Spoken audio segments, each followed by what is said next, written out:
إلا بالله حسبنا الله ونعم الوكيل يا حي يا قيوم برحمتك أستغيث لا إله إلا أنت سبحانك إني كنت من الظالمين ربنا آتنا من لدنك رحمة وهيئ لنا من أمرنا رشدا اللهم صل على محمد وعلى آل محمد وأصحاب محمد وأزواج محمد وأمة محمد أجمعين إلى يوم الدين آمين.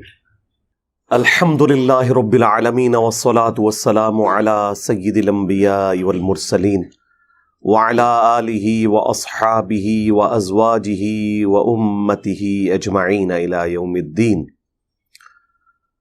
الحمدللہ آج 26 فروری 2023 کو سنڈے کے دن ہمارا یہ پبلک سیشن نمبر 83 منعقد ہونے جا رہا ہے. آپ کے یہ سوالات ریئل ٹائم پرچیوں کی شکل میں میرے پاس آ چکے ہیں. انہیں انشاءاللہ ہم بعد میں ڈسکس کریں گے. پہلے ایک کرنٹ افیئر کے طور پر کچھ عرصے سے ایک ایشو چل رہا ہے، میں چاہ رہا ہوں چلیں اس پہ بھی 2-4 باتیں کر دوں. جو مفتی طارق مسعود صاحب کے حوالے سے ایک کنٹروورسی چل رہی تھی، آپ کو پتہ ہے کہ وہ اپنے منطقی انجام کے اوپر پہنچ گئی کچھ عرصہ پہلے. اس کے بعد پھر میں نے ان سے ریکویسٹ کی تھی کہ جب کبھی بھی آپ پنجاب آئیں تو ہم سے رابطہ کریں پراپر طریقے سے. انشاءاللہ تعالی آپ کو یہاں اکیڈمی میں انشاءاللہ تعالی مدعو کریں گے. تو پچھلے ویک وہ جہلم شہر کے ساتھ ہی ایک چھوٹا سا قصبہ ہے سرائے عالمگیر، آلموسٹ یہاں سے سمجھ لیں 2-3 کلومیٹر دور ہے. تو وہاں کسی دیوبند کے مدرسے کی کوئی تقسیم اسناد تھی، تو اس سلسلے میں ان کو بلایا ہوا تھا. مجھے بھائیوں نے بتایا کہ اس طرح انہوں نے آنا ہے، تو میں نے ان کے ایڈمن کو ای میل لکھی. احمد بھائی ہیں، امریکہ میں ہوتے ہیں، کہ مفتی صاحب سے کہیں کہ اگر ان کے لیے پاسبل ہو تو آئیں، لیکن ساتھ کوئی لوکل عالم دین اپنے یہاں نہیں لے کے آنا، آپ نے اکیلے تشریف لے کے آئیں. کیونکہ یہاں کے لوگوں کے کردار سے اور ان کے افعال سے اور فرقہ وارانہ سوچ سے ہم بڑے اچھے طریقے سے واقفیت رکھتے ہیں. تو میرا شروع سے سٹانس ہے کہ لوکل ہم کسی بھی معاملے میں کسی کے ساتھ نہ کوئی دشمنی والا معاملہ لے کے چلتے ہیں، نہ کوئی دوستی والا. دونوں صورتوں میں نقصان ہی ہوتا ہے. تو انہوں نے ایگری کیا کہ ٹھیک ہے، اگر کوئی صورتحال ایسی بنی تو انشاءاللہ آپ کو بتا دیں گے. پھر جس دن انہوں نے آنا تھا اس سے ایک دن پہلے انہوں نے ای میل کی کہ اس دفعہ تو مفتی صاحب نے فوراً نکل جانا ہے، اس لیے نہیں آ سکیں گے، نیکسٹ وزٹ میں کوئی سلسلہ ایسا رکھ لیں گے. میں نے کہا ٹھیک ہے. لیکن یہ جو ساری صورتحال اس طرح کی چلتی ہے تو دونوں طرف سے بعض اوقات مس ہینڈلنگز ہونا شروع ہو جاتی ہیں.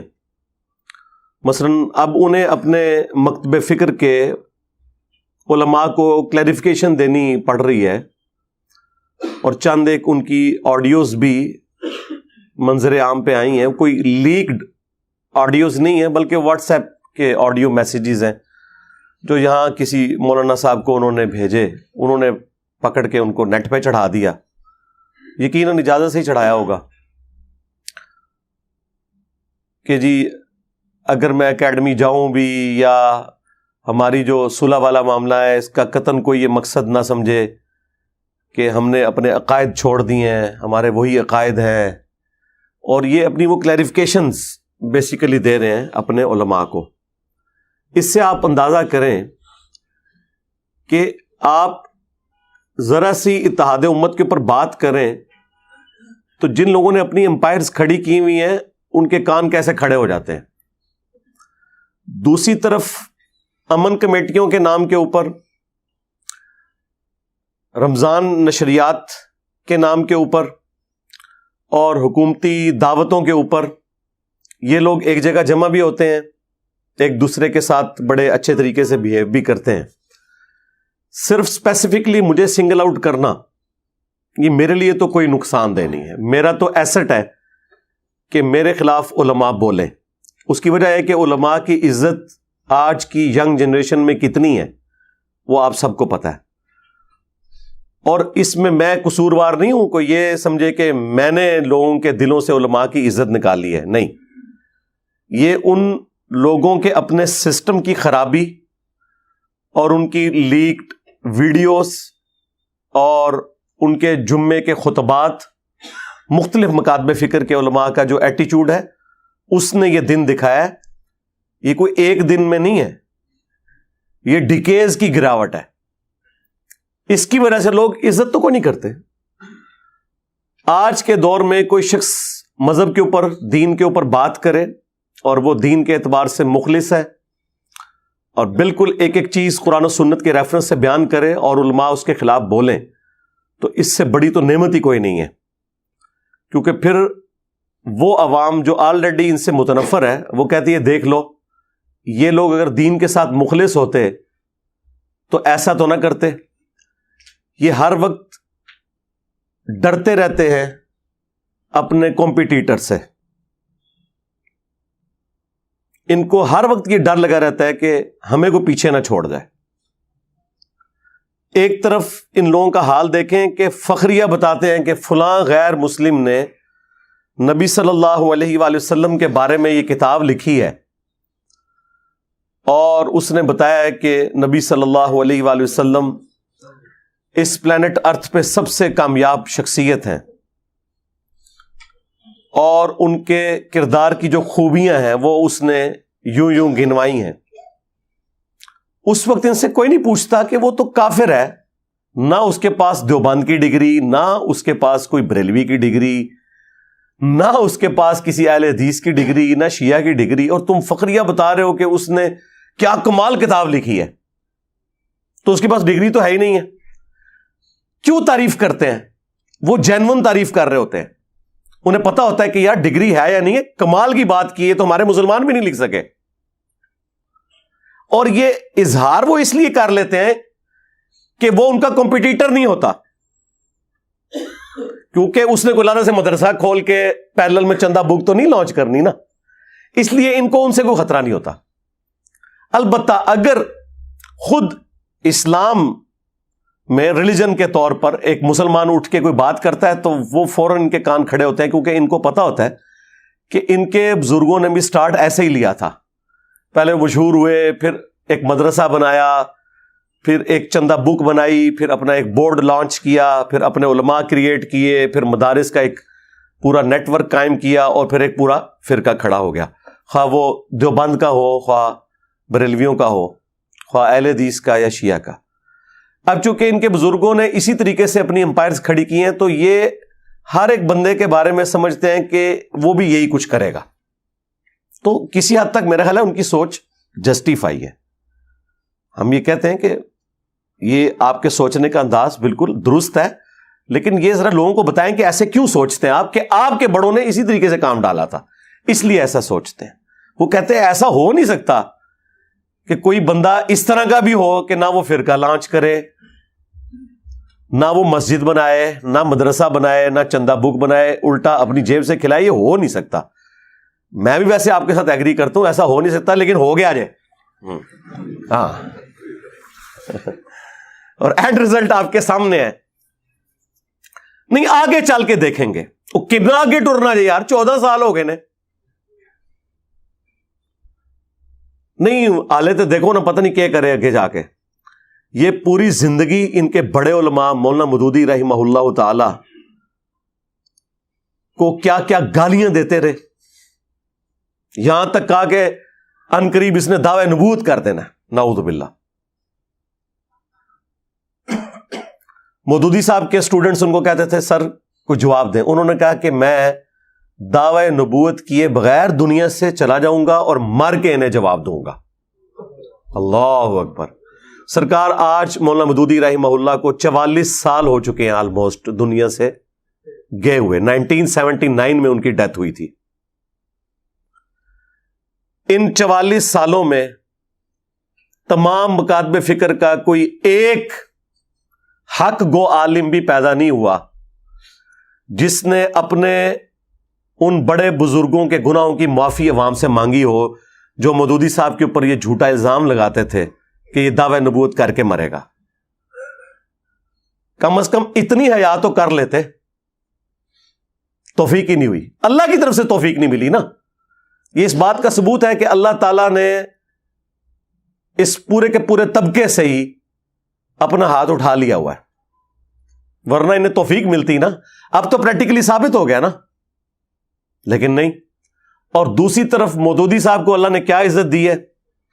اللہ نے انہیں ڈاکٹر اسرار جیسا ایک روحانی بیٹا دیا, ٹھیک ہے جی, جن کے ذریعے وہ کام جو انہوں نے کتابی شکل میں تفہیم القرآن کی شکل میں کیا تھا, بیان القرآن کے ذریعے ویڈیوز کی فارم میں پوری دنیا کے اندر قرآن کی تفسیر پہنچی.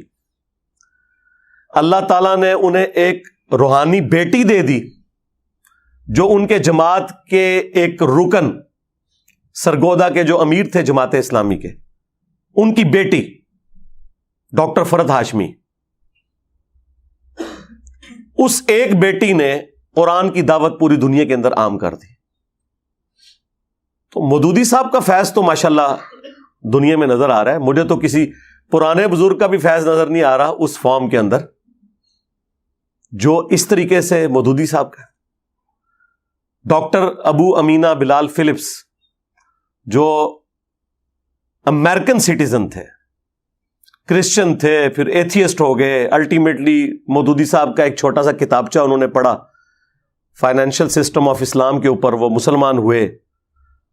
پھر وہ سعودی عرب آئے, عربی میں ڈپلومہ کیا, پھر پی ایچ ڈی کی حدیث کی فیلڈ میں. پھر جب 92 کے اندر امریکن فوجیں بلا لی تھیں سعودیہ والوں نے صدام حسین سے بچنے کے لیے, اس دوران ان کو انہوں نے ہائر کیا امریکن فوجیوں کے سامنے اسلام کو پیش کرنے کے لیے. کتنے لوگ مسلمان ہوئے, ہزاروں امریکن مسلمان ہو چکے ہیں ابو امینہ بلال فلپس کی دعوت کی وجہ سے. اور وہ خود مسلمان ہوا ہے مودودی صاحب کو دیکھ کے نہیں, سن کے نہیں, ان کی ایک تحریر پڑھ کے. ٹھیک ہے, تو مجھے بتائیں وہ علماء جو اس وقت ان کو گالیاں دیا کرتے تھے آج انہیں معافی نہیں مانگنی چاہیے؟ مودودی صاحب کے اپنے بیٹے نے یہ بیان کیا ہے کہ مودودی صاحب اس مسجد میں جمعہ پڑھا کرتے تھے جس مولوی نے اپنے اوپر لازم کیا تھا کہ ہر جمعے کے خطبے میں اس نے مودودی صاحب کو تمام ادبی گالیاں دینی ہیں. حتیٰ کہ ایک خطبے میں تو اس نے یہاں تک کہہ دیا کہ یہ جو مودودی سامنے بیٹھا ہوا ہے نا, یہ مر جائے اور اس کی قبر کے اوپر جو گھاس اگے گی نا, اور کوئی بکری وہ گھاس بھی کھا لینا, اس بکری کا گوشت بھی حرام ہے. لا حول ولا قوت الا باللہ.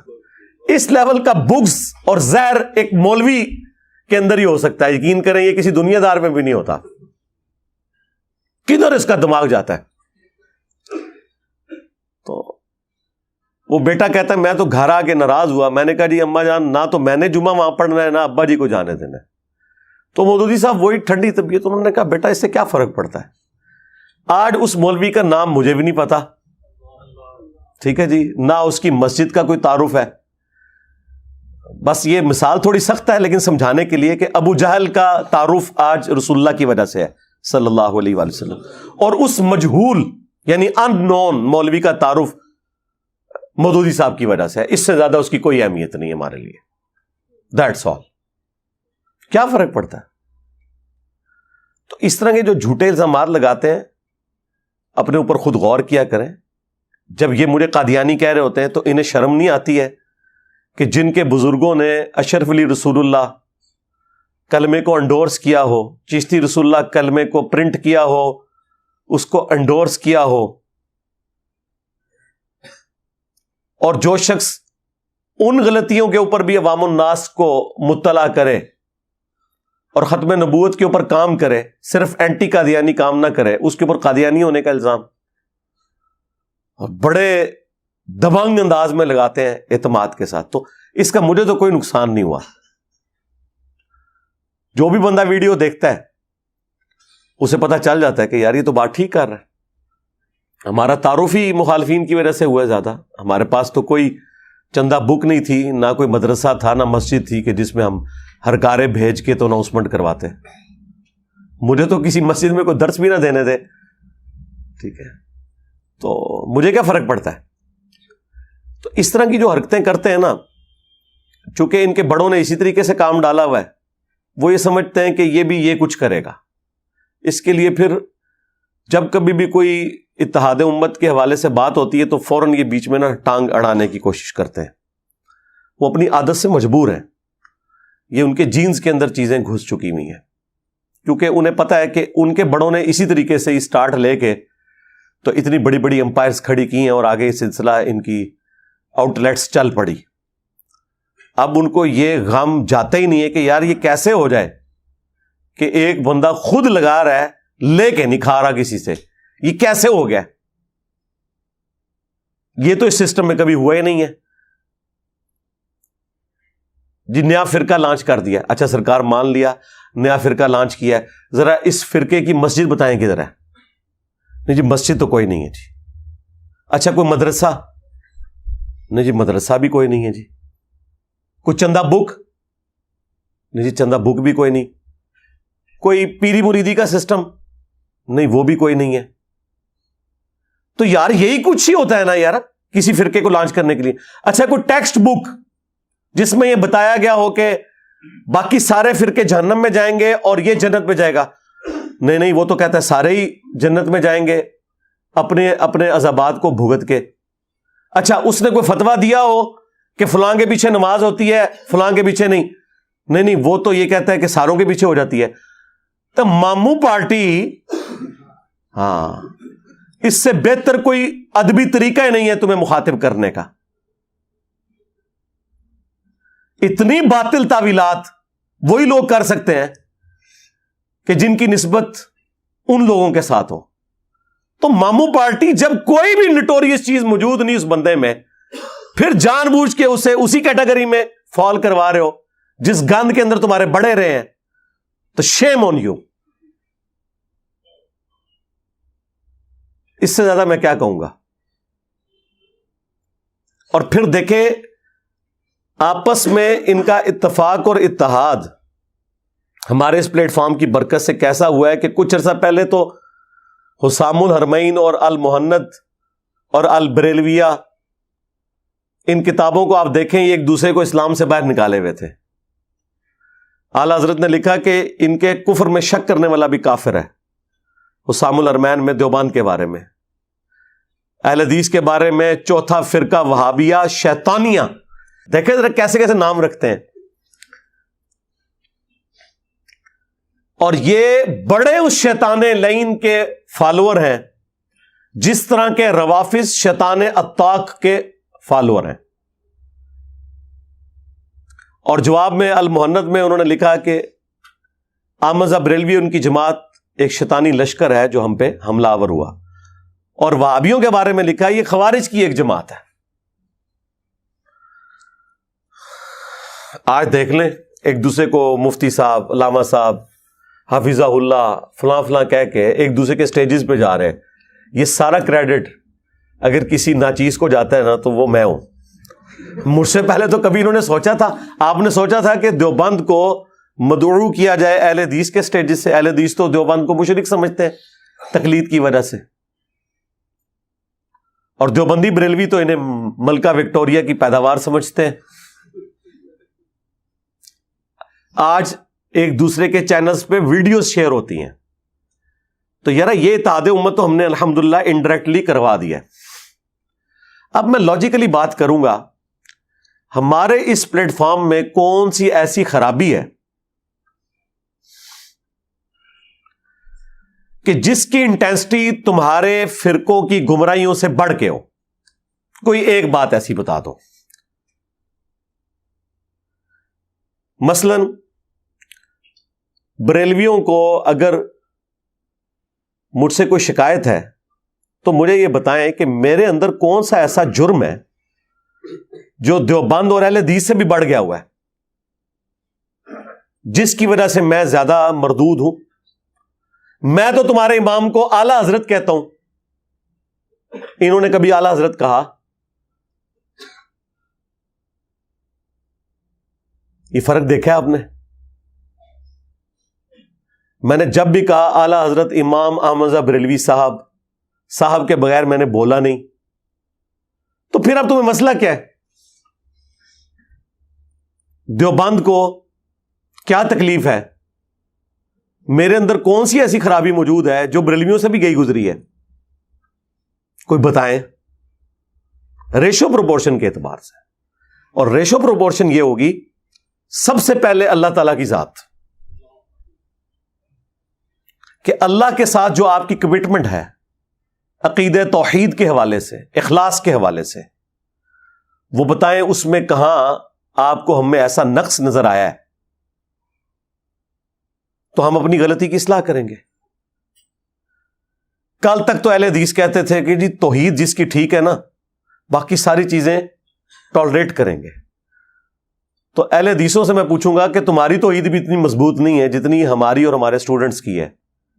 آج ماموں کی محبت نے تمہیں اس طرح گمراہ کر دیا جس طرح کہ بنی اسرائیل کو بچڑے کی محبت نے کر دیا تھا اور انہیں پلا دی گئی تھی. اور وہ اس لیول پہ اتر آئے کہ سورۃ النساء میں اللہ تعالیٰ فرماتا ہے کہ یہ یہودی کہتے ہیں کہ مسلمانوں سے تو مشرکین عرب بہتر ہیں، حالانکہ یہودیوں کو پتا تھا کہ مشرکین عرب حضرت موسیٰ علیہ السلام کو نہیں مانتے اور مسلمانوں کا تو ایمان ہی مکمل نہیں ہوتا موسیٰ علیہ السلام کے بغیر. لیکن نہیں، گیر الٹا لگ گیا. اور آج سیم وہی کام اہل حدیث کر رہے ہیں کہ وہ کہتے ہیں نہیں جی بریلوی بھی بہتر ہے، دیوبندی بھی بہتر ہے، شیعہ بھی بہتر ہے، یہ سب سے بدتر ہے. کیوں؟ توحید نہیں، توحید تو بہت اچھی ہے. پھر کیا مسئلہ ہو گیا؟ تقلید نہیں جی، نہیں تقلید والا بھی کوئی ایشو نہیں ہے. مسئلہ کیا ہے؟ مسئلہ ماموں. اس کا مطلب ہے کہ ماموں کا درجہ اللہ، اس کے رسول، اہل البیت، خلفائے راشدین سے بڑھ کر ہے. جب اس لیول پہ کوئی بندہ پہنچ جائے تو اسے یہی کہا جائے گا کہ تیرے لیے اس کی محبت آراستہ کر دی گئی جس طرح کے بنو اسرائیل کے لیے بچڑے کی محبت آراستہ کر دی گئی تھی. بس اس سے زیادہ تجھے کیا کہا جائے؟ ورنہ ریشو پروپورشن تو ہونا چاہیے تھا. گمراہی میں ہمارا آخری نمبر ہوتا جب توحید بھی ان سے بہتر جنہیں تم گمراہ سمجھو، عقیدہ رسالت بھی ان سے بہتر جنہیں تم گمراہ سمجھو. اب کیا مسئلہ ہے؟ بریلویوں سے پوچھ لیں کہ یار کیا دیوبند اور اہل حدیث کے بزرگوں نے جو رسول اللہ کی شان میں گستاخیاں کی، کیا انجینئر صاحب ان گستاخیوں کو گستاخیاں نہیں کہتے؟ ہاں جی کہتے ہیں. تو کل تک تو تم کہتے تھے کہ جو شخص گستاخ رسول نہ ہو وہ ہمارا امام ہے. آج تمہیں کیا تکلیف ہے؟ کیا مسئلہ بن گیا؟ نہیں وہ ہمارے بابوں کو کہتا ہے. کیا کہتا ہے؟ اب یہ بتاتے ہوئے انہیں شرم آتی ہے. وہ کہتے ہیں نہیں، وہ کہتا ہے جو کوئی کتابیں بدل چکی ہیں. نہیں چھاڑ دو، انہیں ہی بدلی ہیں کتاباں. کچھ سال پہلے تک تو مناظرے کر رہے سو. ہاں نہیں کتابوں میں تو لکھا ہوا ہے تو نکال دیا آپ نے. نہیں ہماری ذمہ داری نہیں ہے. آپ کی ذمہ داری صرف انجینئر صاحب کے خلاف وی لاگز بنانا ہے، ان پرنٹنگ پریس کے خلاف وی لاگز بنانا نہیں ہے کہ جو اس طرح کی چیزیں آج تک چھاپ رہے ہیں.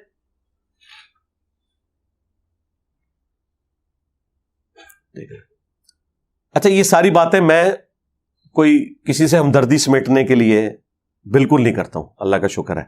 میری کبھی خواہش ہی نہیں ہے کہ علماء مجھ سے ہمدردی بھی کریں. یہ کوئی ایسی پازیٹیو ڈگری نہیں ہے جو مجھے چاہیے. میں صرف ان کی آخرت کے حوالے سے انہیں آر دلاتا ہوں کہ اب بھی آپ کے پاس ٹائم ہے، چھوڑ دیں. ٹھیک ہے، اس ضد کو چھوڑ دیں. اب یہ جو ڈیمیج ہونا تھا وہ ہو چکا. اب آپ کے سینے سے اگر یہ غم نہیں جا رہا کہ ہماری یہ صدیوں کی امپائرز کیوں اکھڑ گئیں، اس غم کی ریمیڈی اب ممکن نہیں ہے سوائے اس کے کہ آپ اپنی نسبت اس شخص کے ساتھ مضبوط کر لیں جس کی قبر مدینے میں ہے. صلی اللہ علیہ وآلہ وسلم. صلو علی محمد وآل محمد. اللہم صلی علی محمد وعلی آل محمد واصحاب محمد وازواج محمد اجمعین الی یوم الدین. آمین. اچھا جی، ریئل ٹائم اب آپ کی پرچیوں کا سلسلہ شروع کرتے ہیں. طبیعت بھی میری کافی ناساز ہے، لیکن یہ میں ناغہ کرنا نہیں چاہتا تھا. یہ تو ایک سلسلہ ایسا ہے جو چاہتے ہیں کہ چلتا رہے انشاءاللہ تعالی. نظر لگنے کے ڈر سے یہ کہنا کہ میرے پاس کچھ نہیں ہے گناہ ہے. جی جھوٹ ہے اور کیا ہے. مطلب یہ آپ نے کوئی ٹی وی پہ آ کے اناؤنسمنٹ کرنی ہے. اگر کوئی شخص آپ سے آ کے مانگتا ہے تو قرآن نے تو یہ کہا ہے کہ اگر آپ خود مفلس ہے نہیں دے سکتے تو کم از کم اچھے طریقے سے اس کو ٹریٹ کریں مانگنے والے کو. نبی علیہ السلام کو بھی حکم دیا گیا کہ آپ نے سائل کو جھڑکنا نہیں ہے. ایون اگر کوئی پروفیشنل بیگر بھی ہے نا، آپ نے اسے ڈانٹنا نہیں ہے. ڈانٹنے کی آپ کو اجازت نہیں ہے. یہ ضرور آپ کہہ سکتے ہیں کہ بھائی اللہ تعالیٰ آپ کی مصیبت آسان کرے، ٹھیک ہے، اتنی آپ دعا اسے ضرور دیں، لیکن ڈانٹنے کا حق آپ کو کس نے دیا ہے؟ یہ آپ کا حق ہے کہ آپ اپنی جیب ڈھیلی نہ کریں. ڈانٹنے کا حق تو کسی نے نہیں دیا. ہاں یہ کر سکتے ہیں کہ اگر وہ صحت مند ہے اور آپ کے پاس کوئی جاب اویلیبل ہے، کوئی مزدوری اویلیبل ہے، وہ اسے آفر دے سکتے ہیں، لیکن ڈانٹ نہیں سکتے. باقی یہ کہنا کہ میرے پاس کچھ نہیں ہے، یہ کہنے کی ضرورت نہیں ہے. نظر سے بچنے کے لیے آپ کو آپ کے نبی صلی اللہ علیہ وآلہ وسلم نے وظائف بتا دیے ہیں، صبح شام 3 دفعہ آخری 3 سورتیں. اس سے بہتر کوئی وظیفہ نہیں ہے. نظر سے بچنے کا، جنات سے بچنے کا، آسیب سے بچنے کا، شیاطین سے بچنے کا، جادو سے بچنے کا. صبح و شام 3 دفعہ آخری 3 سورتیں. ہر نماز کے بعد بھی 1 دفعہ ہیں.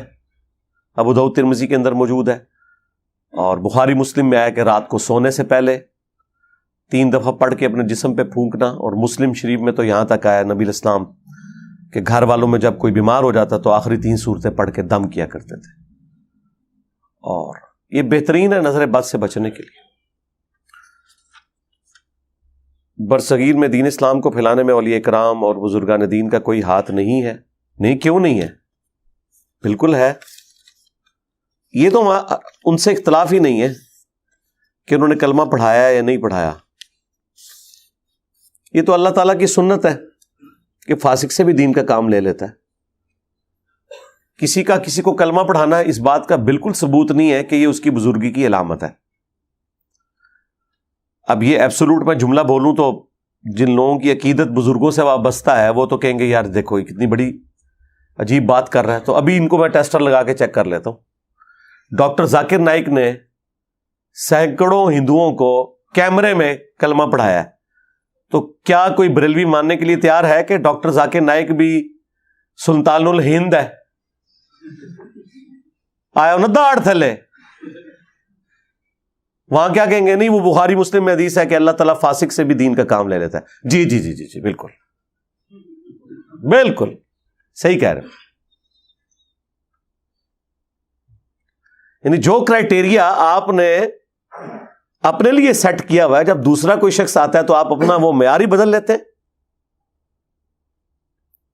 تو دلیل قرآن و سنت ہے.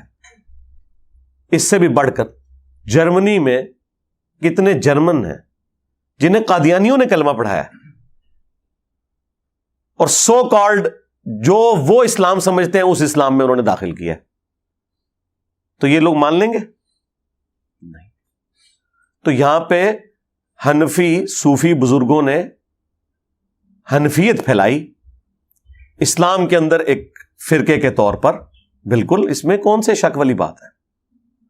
اور اگر اس کی کوئی علمی گراؤنڈز تھیں تو آج تو ماشاء اللہ تعالی لاکھوں علماء ان کے پاس موجود ہیں، لاکھوں مدارس ان کے پاس موجود ہیں. آئے میدان عمل میں ایک پلیٹ فارم کا یہ مقابلہ نہیں کر پا رہے. ہم بتاتے ہیں قرآن میں لکھا ہوا ہے، یہ بتاتے ہیں جی فتاوی عالمگیری شریف میں ہے. ہم بتاتے ہیں بخاری میں آیا ہے، یہ کہتے ہیں رد المختار میں لکھا ہے. ہم کہتے ہیں مسلم میں ہے، یہ کہتے ہیں در مختار شریف میں ہے. اور پھر کلیم اپنے آپ کو اہل سنت کر رہے ہیں. وہ کون سے اہل سنت یار؟ اگر قرآن بخاری مسلم میں تمہارا دین موجود نہیں ہے. ویسے اللہ کا شکر ہے کہ یہ دعوت اگر 8 سے 1000 سال پہلے اس طریقے سے لانچ ہوتی نا اور اس وقت بھی یوٹیوب ہوتی تو آج بخاری مسلم سنیوں کی کتابیں نہ ہوتی, یہ لوگ اعلان برات کر چکے ہوتے. اب یہ اعلان برات بھی نہیں کر سکتے, نگل بھی نہیں سکتے, تھوک بھی نہیں سکتے. اچھا یہ محاورتاً باتیں ہوتی ہیں. اگلے دن ایک بیوقوف آدمی نے نیچے کامنٹس کیے, دیکھو جی حدیث کو کہہ رہا ہے نہ نگل سکتے ہیں نہ تھوک سکتے ہیں. یہ لوگوں کی ذہن کی پستی کا لیول دیکھیں. یہ جب محاورتاً کوئی بات ہوتی ہے وہ اسی طریقے سے ہوتی ہے. جس طرح ہم کہتے ہیں فلاں فلاں کا یار غار ہے, کیا اس سے مراد کو یہ لیتا ہے کہ یہ فلاں شخص کو رسول اللہ مان رہا ہے اور فلاں کو ابو بکر مان رہا ہے؟ نہیں, بلکہ ایک کلوزنس کے لیے بتایا جاتا ہے کہ جس طرح نبی صلی اللہ علیہ وآلہ وسلم کے لیے سیدنا ابو بکر ایک قریبی ساتھی تھے, اس طرح اس شخص کے لیے فلاں شخص ایک قریبی ساتھی ہے. اس بات کی تھیم کے اوپر توجہ دی جاتی ہے, اس سے اس طرح کا رزلٹ نہیں نکالا جاتا. تو اللہ کا شکر ہے اب لوگوں کو سمجھ آ رہی ہے. تو یہ جو آپ نے لکھا نا کہ بزرگان دین کا کوئی ہاتھ ہے کہ نہیں, ہاتھ کیا ہے جی, پورا ہاتھ ہے یار. یہ ایک ہی بندہ گھر سے ساری پرچیاں لکھ کے لے آیا, قومی ترانہ اور اپنے والدین یا اساتذہ کے ادب کے لیے کھڑا ہونا جی جائز ہے. یہ جو لوگ ناجائز کہہ رہے ہیں وہ ان لوگوں کے اپنے ایک جذباتی دنیا ہے, ان کو مبارک ہو. جو ناجائز ہونے والی بات ہے وہ کوئی نہیں ہے. وہ جو حدیث شریف ہے وہ بالکل ڈیفرنٹ کانٹیکسٹ میں ہے, جو جامع ترمذی میں ہے, کہ جس شخص کی یہ خواہش ہو کہ لوگ اس کے استقبال میں کھڑے ہو جائیں وہ اپنا مقام جہنم میں دیکھ لے. ٹھیک ہے, یہ حدیث ہی بتا رہی ہے کہ جس شخص کے لیے لوگ کھڑے ہو رہے ہیں نا, یہ اس سے متعلق حدیث ہے, نہ کہ کھڑے ہونے والوں سے متعلق. ورنہ تو حدیث یہ ہونی چاہیے تھی کہ جو شخص کسی کے استقبال کے لیے کھڑا ہو وہ جہنمی ہے. ٹائم قیامت تک ہے, کوئی ضعیف روایتی لے آئیں.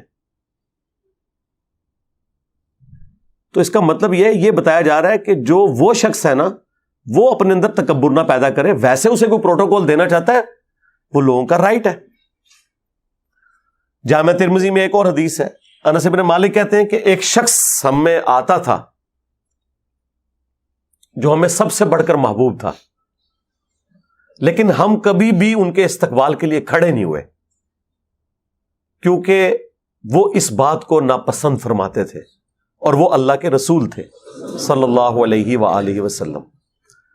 اچھا یہ حدیث جو ترمذی کی ہے یہ بھی اس پر گواہی دے رہی ہے کہ نبی علیہ السلام نے اسے حرام نہیں فرمایا, بلکہ آپ کا ذاتی شغف تھا کہ میرے استقبال کے لیے کوئی کھڑا نہ ہو. انس بن مالک کے الفاظ دیکھیں نا, ورنہ تو انس بن مالک کا کام تھا کہ وہ اس کام کے حرام ہونے کا ذکر کرتے.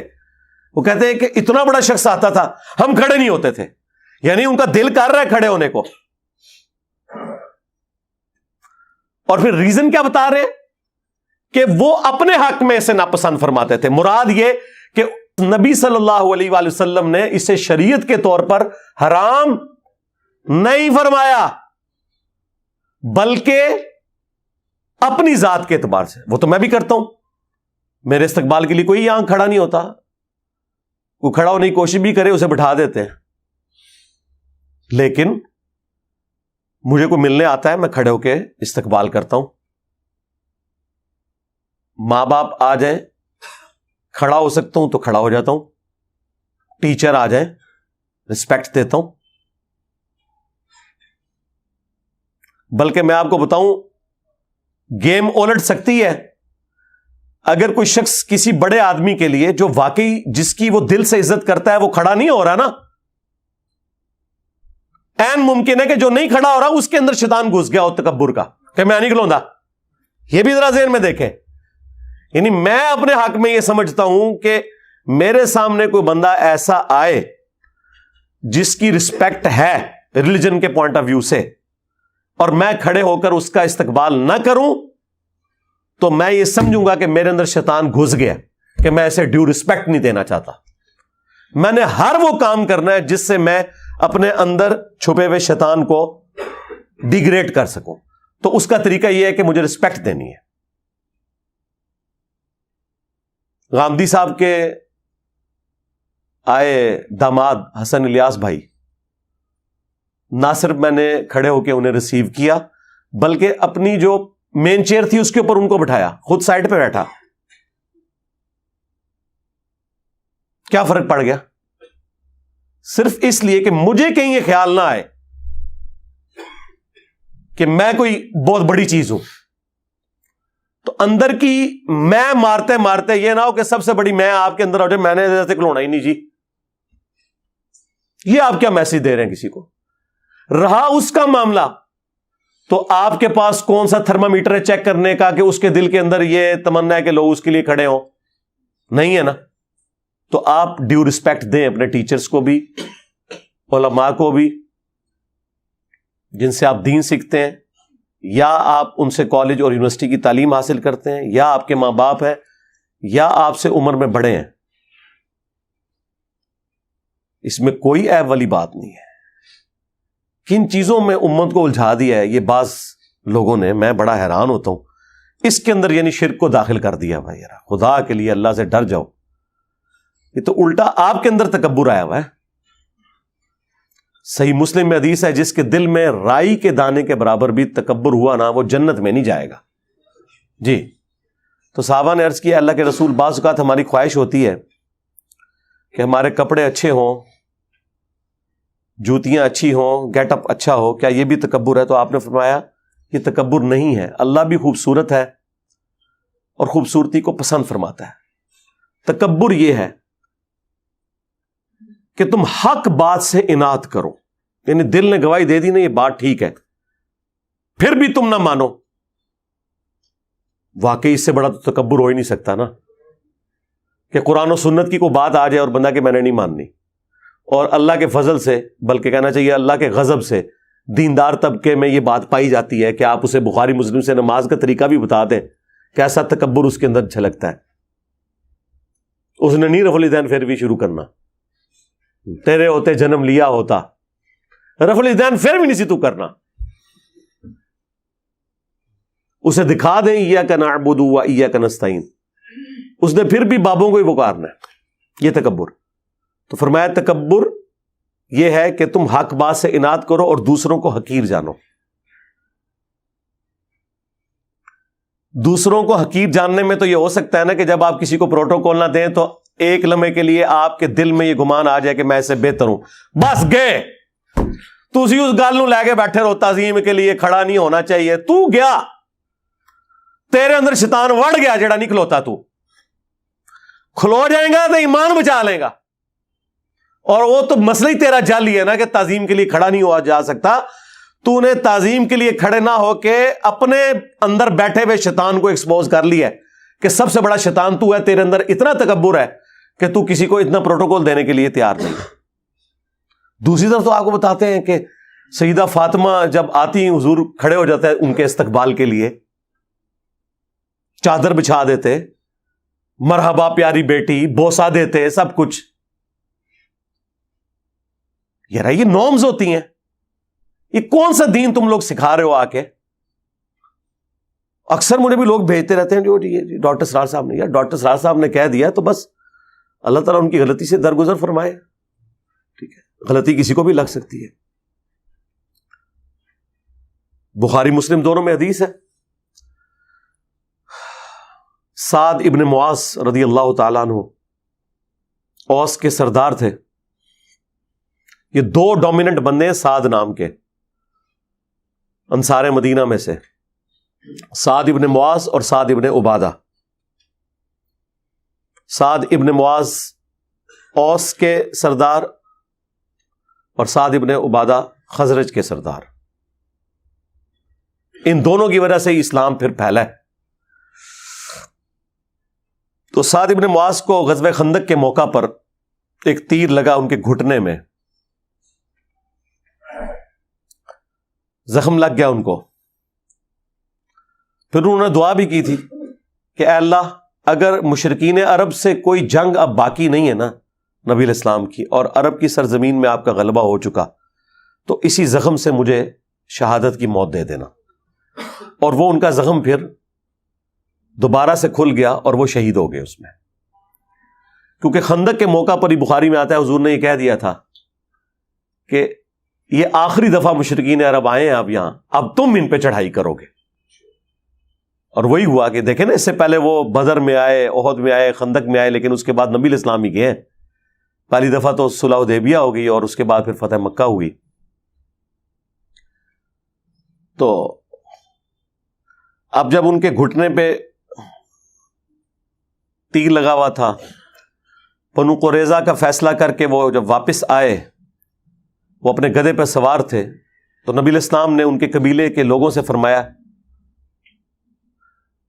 قوموا الی سیدکم، اپنے سردار کی طرف کھڑے ہو جاؤ. تو وہ کہتے ہیں کہ جی اس سے مراد کو استقبال کے لیے کھڑا ہونا نہیں تھا، وہ اس لیے تھا کہ تاکہ انہیں زخمی حالت میں گدھے سے نیچے اتارا جاتا، ورنہ نبی علیہ السلام کہتے قوموا لسیدکم، اپنے سردار کے لیے کھڑے ہو جاؤ. یہ تو تھا اپنے سردار کی طرف کھڑے ہو جاؤ. یہ رہا نبی علیہ السلام کیٹاگوریکل سٹیٹمنٹ دے رہے ہیں. اگر ان کو اتارنا ہوتا تو حضور 2 بندوں کی ڈیوٹی لگاتے، پورے قبیلے کو کہتے. ایک بندے کو گدھے سے اتارنے کے لیے پورے قبیلے کو کہا جا رہا ہے کہ اپنے سردار کی طرف کھڑے ہو جاؤ. ایک پروٹوکول کے لیے اتارنا بھی مقصود تھا، لیکن ایک پروٹوکول دینا بھی رہا. خود نبی علیہ السلام کو میں نے آپ کو پہلے بتایا، آپ کی اپنی ذاتی پسند ناپسند اپنی جگہ، لیکن نبی علیہ السلام نے کبھی اس طرح کے معاملات امت کے اوپر امپوز نہیں کیے جو آپ کی ذاتی شخصیت سے متعلق ہوتے تھے. یہ 2 الگ چیزیں ہیں. تو یہ حدیث واضح ثبوت ہے. پھر قرآن میں بھی آیا کہ اپنے کندھے عاجزی کے ساتھ جھکا کے رکھو اپنے ماں باپ کے سامنے، یعنی اکڑ کے نہیں رہنا. حد رکوع اگر نہ جھکا جائے تو آپ اپنا سر بھی یوں جھکا سکتے ہیں، ٹو باؤ ڈاؤن کسی کے سامنے رسپیکٹ کے طور پر. ایک آپ کے والد یا والدہ آئی ہیں، انہوں نے آپ کے سر پہ ہاتھ پھیرنا ہے، تو آپ یوں ایسے ہو سکتے ہیں، جھک سکتے ہیں ان کے سامنے. اس میں کیا مسئلہ ہے؟ ہاتھ بھی چوم سکتے ہیں، لیکن اس میں آپ نے حد رکوع پھر بھی نہیں جھکنا. ہاتھ آپ اٹھائیں اور چومیں، اتنا جھک لیں کہ آپ کے ہاتھ گھٹنوں تک نہ جائیں، یعنی حد رکوع نہ ہو. میں نے غامدی صاحب کے ہاتھ چومے تھے، وہ لوگوں نے بڑی نیچے، علماء نے بھی اعتراض کرنے شروع کر دیے، دیکھو جی ہمارے علماء کی تو رسپیکٹ نہیں کرتا، اور ادھر دیکھو یہ کر رہا ہے. یہ رہا آپ کے بھی علماء کے اس وقت بھی چومتے رہے، اب بھی چومتے ہیں اللہ کے فضل سے. اگر چومنے سے آپ لوگ خوش ہوتے ہیں نا، میرے وہ استاد جنہوں نے مجھے بچپن میں قرآن پڑھایا ہوا نا، ابھی بھی کٹر بریلوی مجھ سے نفرت کرتے ہیں، وہ ابھی بھی آتے ہیں، میں ان کے ہاتھ چومتا ہوں اسی طریقے سے. مجھے کیا فرق پڑتا ہے یار؟ رسپیکٹ اپنی جگہ آپ نے دینی ہے، ٹھیک ہے. جس سے آپ نے کچھ بھی علم حاصل کیا آپ نے اسے ڈیو رسپیکٹ دینی ہے. صحابہ کرام نبی علیہ السلام کے مبارک ہاتھوں کو چومتے تھے، بلکہ وہ ترمذی میں اور ابو داؤد میں تو حدیث ہے، وہ چند یہودی آئے تھے، انہوں نے تو نبی علیہ السلام کے پاؤں مبارک بھی چومے تھے. لیکن یہ پاؤں والا پروٹوکول صرف نبی علیہ السلام کا ہے. ہاں یہ ذہن میں رکھیے گا، ہم پاؤں چومنے کے کسی کے حق میں بھی قائل نہیں ہے سوائے رسول اللہ صلی اللہ علیہ وآلہ وسلم کے. البتہ ہاتھ چومنا وہ آپ کسی بھی رسپیکٹیبل پرسنالٹی کے ہاتھ چومیں بغیر رکوع تک جھکے ہوئے، ہاتھوں کو بلند کریں اور چومیں. اس کے ثبوت میں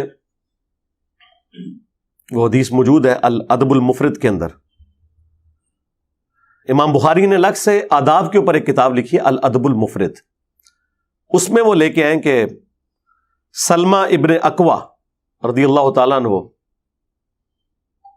جو درجنوں میل تک پیدل دوڑ سکتے تھے، اور نبی علیہ السلام نے کہا تھا کہ ہمارے پیادوں میں سلمہ بن اکوا سے بہتر شخص کوئی نہیں ہے.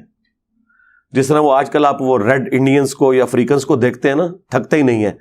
صحابہ کرام میں سلمہ ابن اکوا تھے، یہ اکیلے بھاگ کے گئے تھے اور نبی علیہ السلام کے اونٹ چھڑوا کے لے آئے تھے. بخاری میں آتا ہے وہ جو چند قبیلے کے لوگوں نے حضور کے وہ اونٹ ہانک کے لے گئے تھے. تو ان کو 2 تابعین ملنے کے لیے آئے. بس گفتگو شروع ہوئی تو سلمہ ابن اکوا نے کہا کہ یہ میرے ہاتھ ہیں جن سے میں نے حضور کے ہاتھوں پر بیعت کی ہوئی ہے. بس یہ بات کرنی تھی نا, وہ تابعین ایک دم کھڑے ہوئے اور انہوں نے ان کے ہاتھوں کو پکڑ کے بوسہ دیا. یہ حدیث الادب المفرد کے اندر موجود ہے. اور اس سے یہ بھی ثابت ہوا کہ سلمہ ابن اکوا نے اپنے دونوں ہاتھوں کا ذکر کیا کہ حضور کے ساتھ انہوں نے اس سے مصافحہ اور بیعت کی. اور دوسرا تابعین نے حضور کی نسبت کی وجہ سے اس صحابی کے ہاتھوں کو چوما کہ یہ وہ ہاتھ ہیں جنہوں نے ہمارے نبی کے ہاتھوں میں ہاتھ دیا ہوا ہے. ویسے تو امام بخاری صحیح بخاری میں بھی لے کے آئے ہیں کہ ابن مسعود کہتے ہیں کہ نبی الاسلام نے اپنے دونوں مبارک ہاتھوں میں میرا ہاتھ لے کے مجھے تشہد تعلیم فرمایا تھا. التحیات للہ والصلوات والطیبات. اس پہ امام بخاری نے باب باندھا ہے 2 ہاتھ سے مصافحہ کا مشروع ہونا. امام بخاری نے اسے ثابت کیا ہے کہ نبی الاسلام سے یہ اصلاً ثابت ہو گیا کہ آپ نے ایک صحابی کے ہاتھ کو اپنے دونوں ہاتھوں میں لیا. اب یہ جب ہم اہل حدیث کو بتاتے ہیں کہ یار یہ تو بخاری میں لکھا ہوا ہے, اوپر امام بخاری نے اس سے رزلٹ بھی نکالا ہے, ایون اوپر چیپٹر کی ہیڈنگ میں وہ لے کے بھی آئے ہیں اسلاف کے بارے میں کہ وہ 2 ہاتھ سے مصافحہ کرتے تھے. اب لیکن چونکہ اب انہوں نے ایک ضد بنائی ہوئی ہے, وہ کہتے ہیں یہ امام بخاری کا اپنا فہم ہے, ہم نہیں مانتے. تو پھر میں نے انہیں الادب المفرد سے یہ حدیث پیش کی تھی موقوفاً سلمہ ابن اکوا والی کہ یار یہ تو ثابت ہے. کہتے نہیں جی وہ ابن مسعود کا تو 1 ہاتھ تھا اور حضور کے 2 ہاتھ تھے. شرم کرو یار, تم امیجن کر سکتے ہو کہ اللہ کے نبی کسی کا ہاتھ پکڑیں اپنے دونوں ہاتھوں سے اور وہ اتنا متکبر ہو کہ اس نے دوسرا ہاتھ سائڈ پہ رکھا ہوا ہو؟ یہ ہو ہی نہیں سکتا. میرا ہاتھ کوئی 2 ہاتھوں سے پکڑ لینا. اب یہ تصویر کھنچواتے وقت میں ایک ہاتھ کندھے پہ رکھتا ہوں دائیں ہاتھ سے, میں تو کوئی اگر وہ دونوں ہاتھ پکڑے تو میں اس سے ایک ہاتھ چھڑواتا ہوں. میں کہتا ہوں نہیں یار میرے چونکہ اب 1 ہاتھ ہے تو یہ ایک پروٹوکول لگتا ہے کہ تم 1 ہاتھ سے ہی کرو, ورنہ تم میرے ہاتھ کو دونوں ہاتھوں سے پکڑو تو یہ میرے اندر تکبر ہے کہ میں دوسرا ہاتھ استعمال نہ کروں. تو میں پھر وہ دوسرا ہاتھ ہٹوا دیتا ہوں. ہاں جب کبھی آمنے سامنے ملاقات ہو میں 2 ہاتھ سے ہی سلام لیتا ہوں آخری درجے تک. یہ بھی تو تکبر ہے کہ ایک بندہ آپ سے 2 ہاتھ سے سلام لے رہا ہے اور آپ اس کے آگے 1 ہاتھ کر رہے ہیں. یا نہیں آپ کو تکبر نظر آتا؟ اصل چیز یہ ہے کہ تکبر کس چیز میں ہے. اگر کسی چیز میں اصلاً تکبر ہے نا, اس سے آپ نے بچنا ہے. ہو سکتا ہے آپ تعظیم میں نہ کھڑے ہوں, اس میں آپ کے اندر تکبر گھسا ہو. اگلے کو تو بچا رہے ہیں, خود اپنا بیڑا غرق کر رہے ہیں. ٹھیک ہے, آپ اپنی فکر کریں, اگلے کو چھوڑیں, اگلے نے اپنا فیصلہ خود کرنا ہے, وہ آپ نے نہیں کسی کا فیصلہ کرنا. یہ ذہن میں رکھیے گا. میں علماء کو کہتا ہوں زرق برق لباس نہ پہنے, لیکن میں نے اسپیسیفکلی کبھی کسی عالم دین کا نام لے کے یہ نہیں کہا کہ یہ ابو داؤد کی حدیث ہے جس نے دنیا میں شہرت کا لباس پہنا, اللہ تعالیٰ قیامت کے دن اسے ذلت کا لباس پہنائے گا. ہم یہ جنرل تو بات کریں گے, لیکن اسپیسیفکلی کسی کے اوپر فٹ کیسے کر دیں؟ ترغیب ہی دلا سکتے ہیں کہ ترمذی میں حدیث ہے جس نے دنیا میں استطاعت کے باوجود اچھا لباس ترک کر دیا اور سادہ لباس پہنا, اللہ تعالیٰ پبلکلی قیامت کے دن اسے جنتی حلہ پہنائے گا کہ اس نے میری وجہ سے دنیا میں سادگی اختیار کی تھی. تو ہم یہ ترغیب تو دلا سکتے ہیں, لیکن ہم لوگوں کو یہ تو نہیں کہہ سکتے کہ اگر کسی نے مہنگا لباس پہنا تو وہ اتار دے یا وہ تکبر کر رہا ہے. معاذ اللہ, ہم کیوں ایسے کسی کے بارے میں بدگمانی کریں؟ ترغیب دلائیں گے, اس کا اور اللہ کا معاملہ ہے. ہمارا کام صرف قرآن و سنت کی روشنی میں سچ بات, حق بات پہنچانا ہے. مانتا ہے مانے, نہیں مانتا نہ مانے. تو یہ بات شروع ہوئی تھی وہ تعظیم کے لیے کھڑے ہونے, تو 2-4 باتیں جو میرے دماغ میں ہی میں نے کر دی تاکہ یہ فتنہ بھی دب جائے. خام خواہ ان چھوٹی چھوٹی چیزوں کو اس حوالے سے مصیبت بنایا ہوا ہے. یہ آپ نے اپلائی کرنا ہے نا اپنے اوپر کریں, کسی کے اوپر نہ اپلائی کروائیں. یعنی آپ اپنے لیے نہ کسی کو کھڑے ہونے دیں, لیکن کسی کو یہ کیوں کہتے ہیں کہ آپ فلاں فلاں کے لیے نہ کھڑے ہو؟ یہ کون سا دین ہے یار؟ اپنی طرف سے آپ نے اپنی خواہشات کو دین کا نام دیا ہوا ہے, یہ کام چھوڑ دیں. اور جو احادیث آپ پیش کرتے ہیں وہ بالکل ان کا کوئی لینا دینا نہیں ان معاملات کے ساتھ. وہ میں نے ساری احادیث خود ایکسپلین کر دی ہیں اور بارہا کر چکا ہوں, اور الحمدللہ میں اپنے اوپر عامل ہوں کہ میں اپنے استقبال کے لیے کسی کو کھڑا نہیں ہونے دیتا. الحمدللہ. صلو علی محمد وآل محمد. اللہم صلی علی محمد وعلی آل محمد واصحاب محمد وازواج محمد اجمعین الی یوم الدین. میں ایسی مسجد میں نماز پڑھتا ہوں جس میں مسجد کے باہر قبلہ کی طرف پرانی قبریں ہیں, لیکن قبریں اور مسجد کے درمیان بڑی دیوار ہے. نماز درست ہے, 100% درست ہے, کوئی مسئلہ نہیں ہے, ستھرا ہو گیا نا. مسجد کے اندر بھی اگر قبر ہے نا, خدا نخواستہ زمانے جاہلیت کی بنی ہوئی, نماز بہرحال درست ہوگی اگر اس کے ارد گرد باؤنڈری بنی ہوئی ہے. البتہ اگر ڈائریکٹ سامنے آپ کے قبر ہے تو وہ صحیح مسلم حدیث ہے, نبی علیہ السلام نے قبروں کے رخ نماز پڑھنے سے منع فرمایا. بخاری مسلم میں تو آیا کہ قبر کے اوپر بھی نماز پڑھنے سے منع فرمایا, سامنے بھی ہو. البتہ اگر وہ باؤنڈری بن گئی ہوئی ہے, بعض اوقات وہ مزارات کے اوپر مسجدیں ہیں, پھر توسیع کے دوران ایسا ہو گیا ہوا ہے, اب ظاہر ہے کہ وہ اکھاڑنے سے بھی رہے تو ہو جائے گی. اور ثبوت اس کا